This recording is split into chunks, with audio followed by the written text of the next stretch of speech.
America, instead of being the land of the free, is the home of clandestine secrets. UFOs, black ops, secret governments, agendas within agendas are only a few of the things that are controlled by the media and the elite few.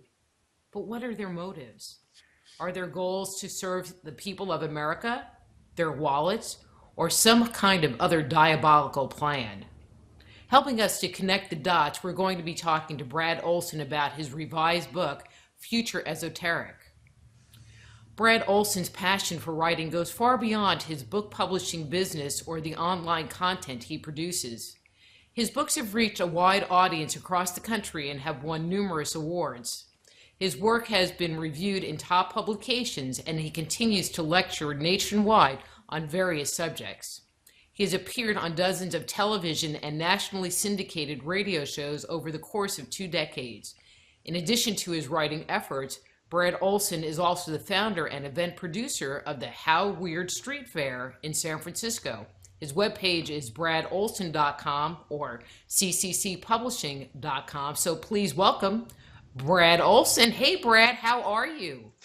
Hi, Dr. Rita. I'm doing great. Nice to see you and talk with you again.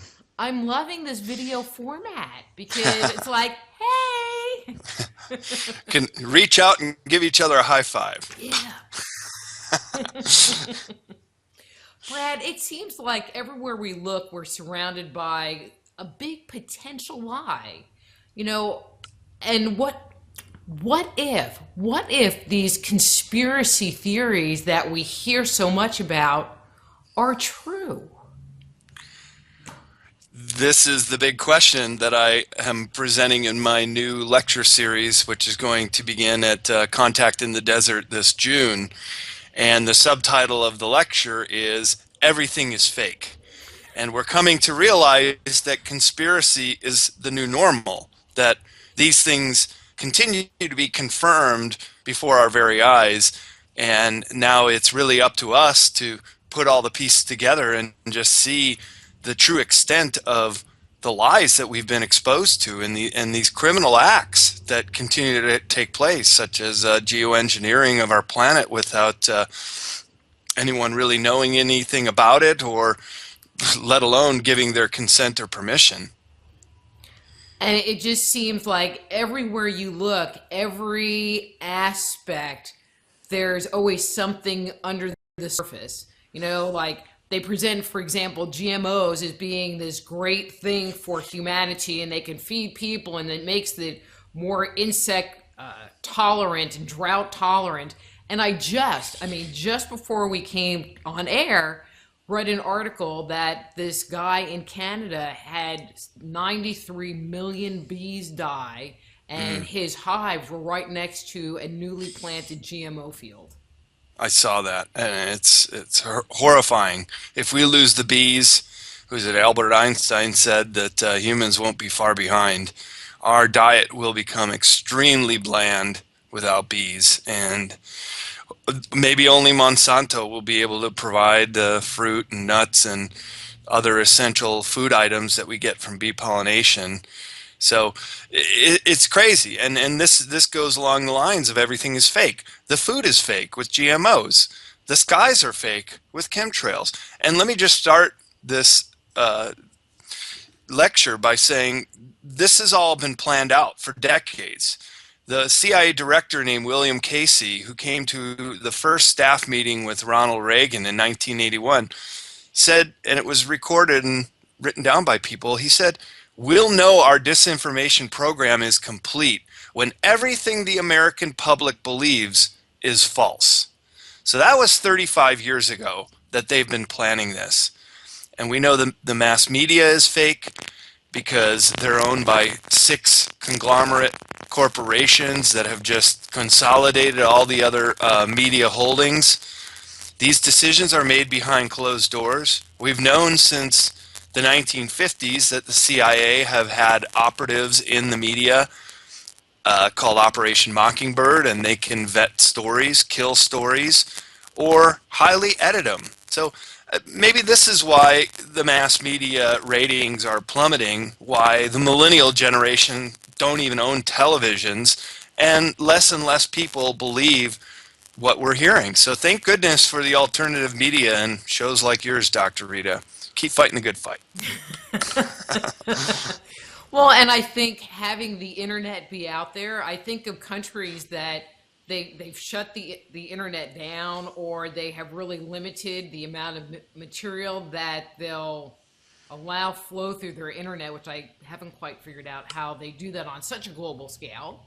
Um, but I feel like even with some of the stuff that you find on the internet, there's the agenda in the agenda. There's this story that it's a conspiracy, but then there's a conspiracy about the conspiracy, and you get to the point where you don't even know what to believe anymore. Right, right. Well, and that's where our God-given ability of discernment plays a big role.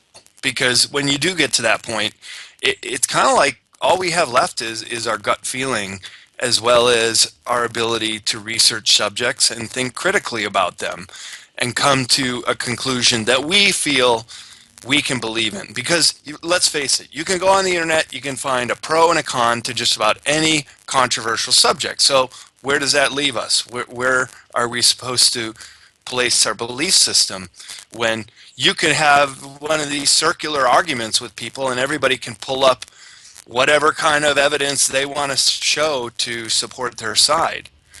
So we do have this amazing ability to use our intuition to try to at least come to peace with ourselves as far as what's real and what's not. And I do try to do that, but I'm also very objective, and I want to also stick with the facts as best as I can, piece together some of these very complicated subjects, especially in my book Future Esoteric, when it gets really complicated, such as UFO issues.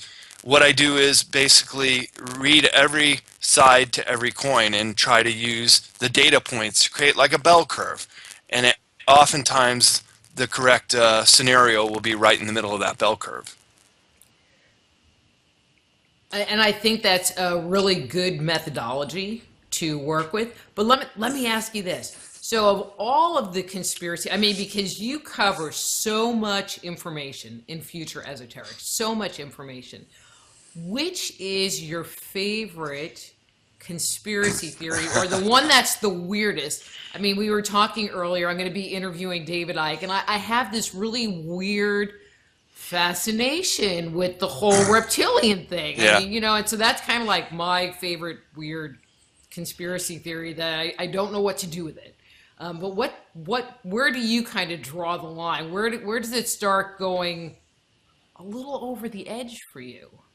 Well, over the edge and really dark sometimes too, and certainly understanding exopolitics and all of the forces that are at play, including the reptilian agenda, can get very complicated, can get very dark, and unless you're coming at this with presence of mind that you can handle this kind of truth, it could send you into a tizzy and very confusing state.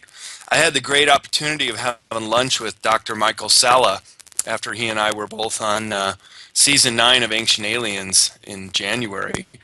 And he is basically the father of exopolitics, and he knows quite a bit about all the ET interventions on this planet. And we're talking about a myriad of subjects, but the one that I find the most interesting, and to answer your question, is what are the agendas of the different species of ETs that are interacting with the Earth. And some are extremely passive and hands-off and just here to monitor or watch and see what comes of this. Others are very hands-on. And when I say hands-on, meaning they will put their hands on humans in the case of abduction scenarios. So the conclusion is basically, don't really get hung up on what they look like or how big their eyes are or how scaly their skin is. The only thing that really matters is what is their intention. And there are some that are service to self, and they're just serving their own agenda, and others that are service to others. And those are the benevolent ETs that we would like to align ourselves with at a future date. But see, even this whole talk, I mean, I'm assuming you're talking about like the Galactic Federation and I think even for most people, that concept is kind of mind-boggling.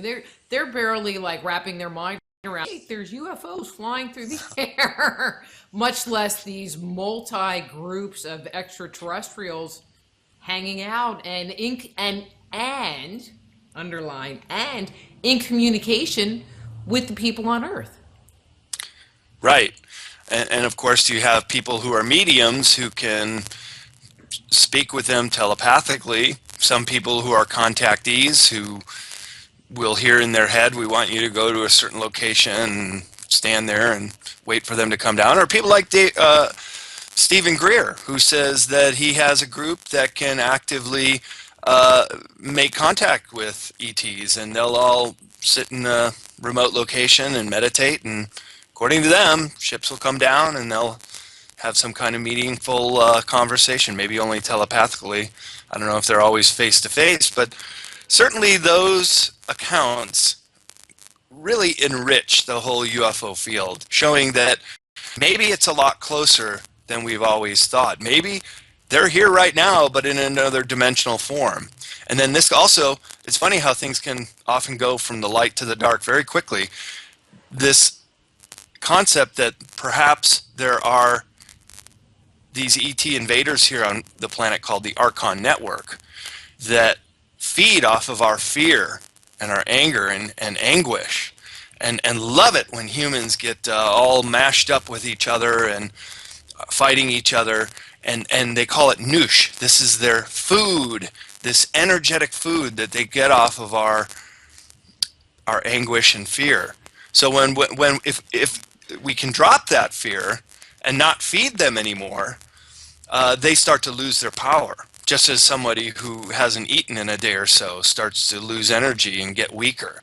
So this may be the eventual way that we can finally rid ourselves of this Archon network.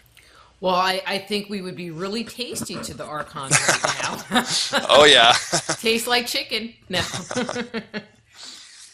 You know, you mentioned dimensional form, and I think that there has always been a presence of beings. I'm going to go real generic here. Of beings, you know, that don't live in this dimension. I mean, that we relate to as angels or spirit guides, talking in a more new agey kind of way, where someone could say, well, it's really a semantic issue, and what we're really talking about are extraterrestrials because they're not humans living on Earth.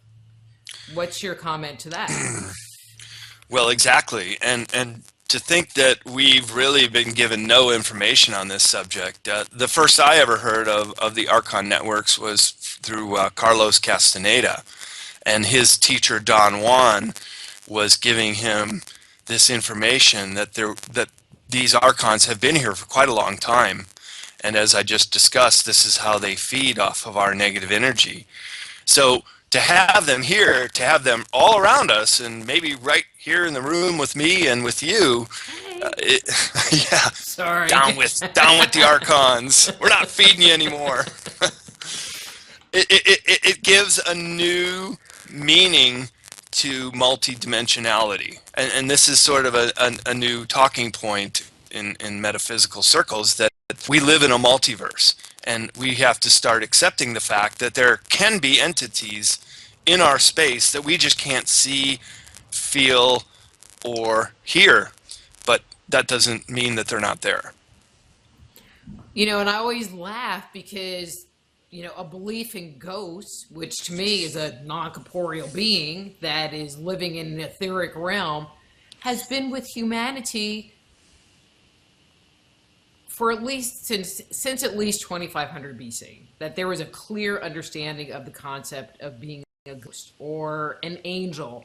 And so it just makes me laugh because to me it's really not a new concept. You know, it's just kind of coming more forward in a larger scale, you know, more into the conscious mind of everyday people.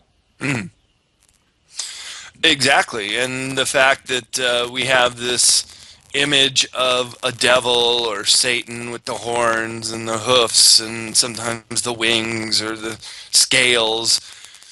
Maybe all the while they've been interpreting what the reptilians are, and supposedly they live underground and they have their minions of servants, which could be the Greys. This is the Mm-hmm. conclusion of Future Esoteric. I make this claim because I grew up with atheist parents. They didn't tell me one way or another, believe this or believe that. It was kind of an empty chalkboard, and I've had to fill in the blanks my whole life. And all the while, if you would ask me this 10 years ago, it's silly. It's just folklore. It doesn't mean anything. But as I've gotten a lot more acquainted with exopolitics and trying to understand the motives of these ETs and understanding that these reptilians have been around for quite a long time and they have an extreme advantage over humans, not just because of their physicality, and they're much bigger than we are and stronger and have this warlike notion, but they have fourth dimensional abilities. So they can get into our head telepathically, and we wouldn't even know what's going on. We're just, I'm going crazy here. If you don't realize you've been captured telepathically by one of these beings. So you can clarify this more with David Icke, but he goes on to talk about the Zionist Rothschilds and their seat of power, but that the Rothschilds and the Rockefellers are merely the majors and the captains in the game, that the real generals on this planet are these reptilians. See, and that's the part that I find so fascinating, yet at the same time, so freaking scary. 'Cause what Right. if it's true? Oh. I mean, it just, they talk about the planet needs to have a paradigm shift, and we need to like have peace and harmony. And it's like, no, I have a reptilian for a boss. I mean, it's just in a totally different way. But I want to shift gears here a little bit. Before you were talking about in 1939, that's when we kind of turned on this whole clandestine agenda. Yeah. So what was the shift? What happened that caused us to make this decision? Because it obviously wasn't just the United States. It was a global decision. Well, it was. And just recall that pre-World War II, you had these fascist governments rising up in Germany, of course, Italy, Japan, which became these Axis powers. And you also have the rise of corporations here in this country. Of course, we like to think of ourselves as democratic, that these powers really can't take over, but in my lecture series, Everything is Fake, we don't live in a democracy anymore. We live in a corporate dictatorship. So those notions of fascism, and if I could just define that term real quick, is really the marrying of government with corporate power, whereas the corporate power is the controller over the government. So when people get upset with our U.S. government and say that it's all the politicians' fault, I think that's really disingenuous, that it's really not, that they are being controlled by their corporate overlords. And so fascism now has stepped into America in a big way, and we see this with the NAFTA treaty, now with the TPP, a lot of things that are just being snuck in underneath the perception of most Americans. And of course, the media empire is now fully corporately owned. Well, and they just put such a spin on everything. Okay, so I'm going to kind of go totally off tangent here, but Do it. I have to ask you this. So, what do you think, since we're talking media, of the upcoming primaries? It's kind of a two-part question. What you see going on in the media, and this whole thing with Donald Trump. I find him a very interesting character. Either he is a master media manipulator, or I feel like there's something else going on. We were watching before one of the primaries or whatever, and he occupied 45 minutes of the hour-long show on show after show after show, and he's getting all this free airtime. And I'm like, what's going on? Either he's the greatest thing, Kinda. All right, the greatest thing as far as stirring up what's going on and getting away from the corporate control, Yeah. or there's some other agenda going on Yeah. that could be really bad. So Right. where do you kind of sit on that whole thing? Well, If first it's of not all, too personal. no, not at all. We talk about it all the time. Basically, keep in mind that Donald Trump has never held an elected office. So we really don't know entirely where he stands on the issues. He can say these things, but we have no voting record whatsoever. There have only been two presidents who have never held public office, but both of those presidents, Zachary Taylor and Dwight D. Eisenhower, were highly decorated military men. So in a way, they had a record, at least as far as serving the government. Trump has no record whatsoever. So it's really interesting. Some people think maybe this is a ploy to get Hillary in, because it's certainly going to divide the GOP. They're in the midst of what looks to be a very vicious civil war, and maybe he won't even get the nomination because the delegates will backfire, and then of course he'll run as an independent and totally blow it for the Republicans anyway. So they're at this situation where they're either going to have to support the guy and just have faith that things that he has talked about and that he's passionate about he'll actually follow through with. But it seems to me, and you're right, he could be either or. He could be the worst of the worst or maybe the best of the best. And he has indicated that he would look into 9/11 and he would possibly release these 28 pages that were redacted from the 9/11 Commission report. So in some ways, it's okay. Let's see if he'll do that. But the thing is, when you get a president with all the powers they have in the executive office these days, you're rolling the dice on that one. And It really is. he could be the Antichrist or the Savior. Who the heck knows? Well, and we were talking about the media, and what started going through my head was the media is giving him so much time. Right. And so if the media is controlled by these people, is there, we're talking hidden agendas. Is there actually some other hidden agenda? There is talk that there are really two factions going on, and I can't tell you, but like the Rothschilds and some other groups, and one controls, like Hillary, and one controlled Obama in the last election, and they were battling it out, and one group won, and and so there are these little chess games going on in the background. Yeah. And so I wonder where Trump fits into these chess games, or does he?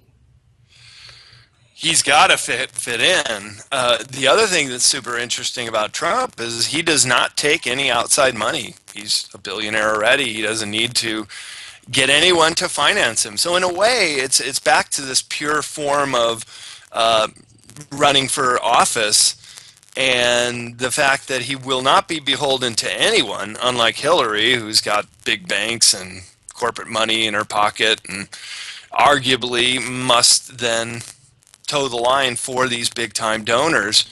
Trump doesn't have any of that, and I think that's part of his appeal to these voters who are so enthusiastic about him. Well, I agree with you. I think it's going to be interesting in the months to come to see how this whole crazy thing plays out, because it's crazy. It's political circus. It's theater. Come on. It really is. I don't think people have watched debates, or watched the news to find out what happened, because it's theater. Hey, look, Donald Trump was one of the highest rated TV personalities in his reality show called The Apprentice. So he's very good on the stage and very good with his words, and he knows how to shut down his opponents. I mean, look at the way he just eviscerated Jeb Bush in the last debate together, calling him, "You're a total mess." You never heard words like this ever spoken at a debate or among these political high rollers. So you're right, it sure is a show. It's almost like watching football, or I'm just trying to think of some other, like one-on-one sport. Going to see a play or a movie. Yeah. Hi, this is Dr. Rita Louise. We hope you've been enjoying the program today. If you'd like to hear more from this guest or other guests we've had on the show, please visit www.justenergyradio.com.